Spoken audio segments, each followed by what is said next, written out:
Hi.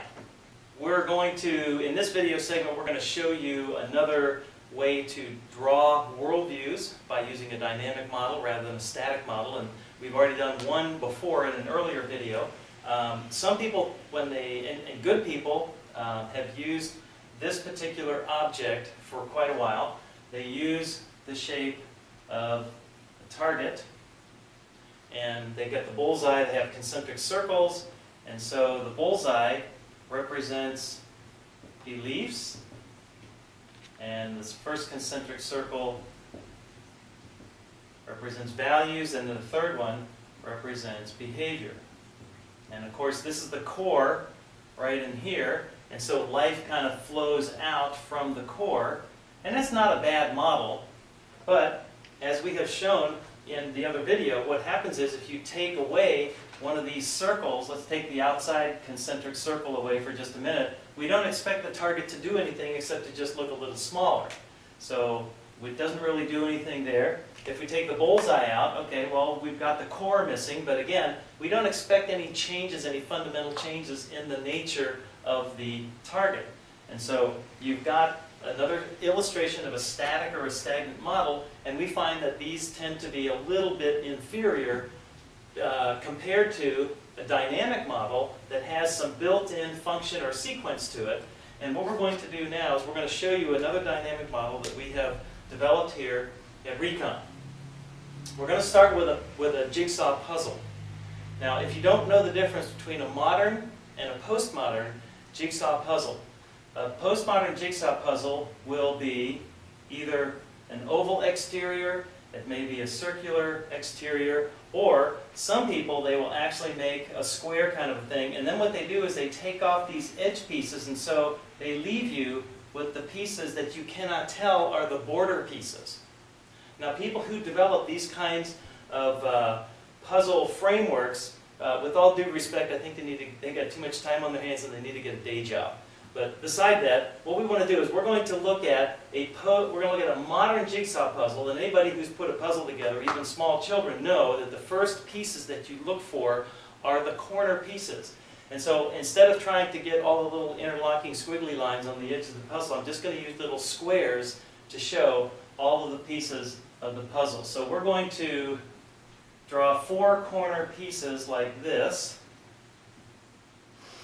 And when you follow the biblical storyline, in the beginning God, that's the very first thing that you see in the biblical storyline of the Bible. So we've got in the beginning God, and then He made a creation, and then the sum of creation, what He was really building up to, the zenith of all of His creative activity in the first week, was human beings. We'll just put an M for mankind there.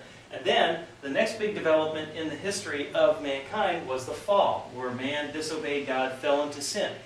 Now, those are your 4 corner pieces for a biblical jigsaw puzzle. And we know a couple of things about this. Number one is that we intuitively and automatically know that all of the other pieces in the puzzle are going to fit within these 4 corner pieces. That's the purpose of finding the corners, because then you know everything goes inside.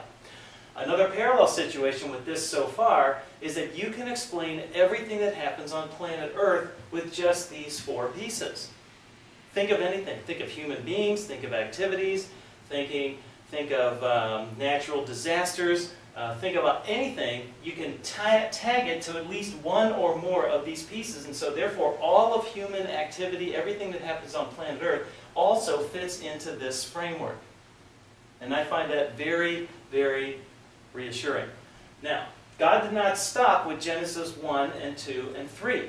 He went on to give us the rest of the Old Testament. And so, what God did was, and when we put together a puzzle, you're looking for the border or the edge pieces. And so what we see here is God gave us a lot of different things, all these different pieces that came into play. And so, the first thing that we see as we read the Old Testament is God's law.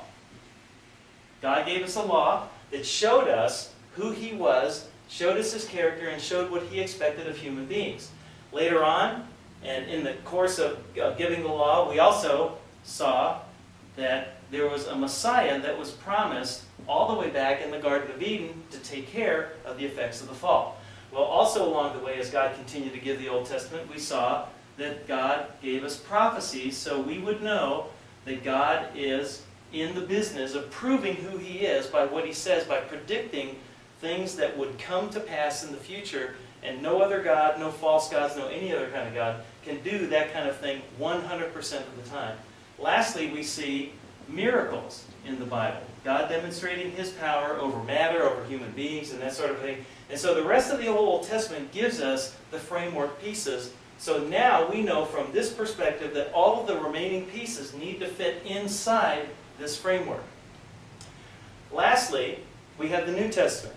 And we know that the New Testament, the central figure, the central character of the New Testament is Jesus. And so He shows up in the middle, and very interestingly enough, it's not coincidental, we see that Jesus ties into all of these parts of the puzzle. And I'll explain that. Jesus is God in human form. Jesus fulfilled God's law. Jesus entered the creation. Jesus is the summary of prophecies. Jesus came to reverse the effects of the fall, to take care of the death penalty that was required. Jesus did miracles, Jesus came in human form, and Jesus is Himself indeed the Messiah. And so when you look at this kind of a puzzle, it's got a built-in dynamic to it that explains a biblical worldview much better than things like a target. I hope you enjoyed this program. Thanks for stopping by.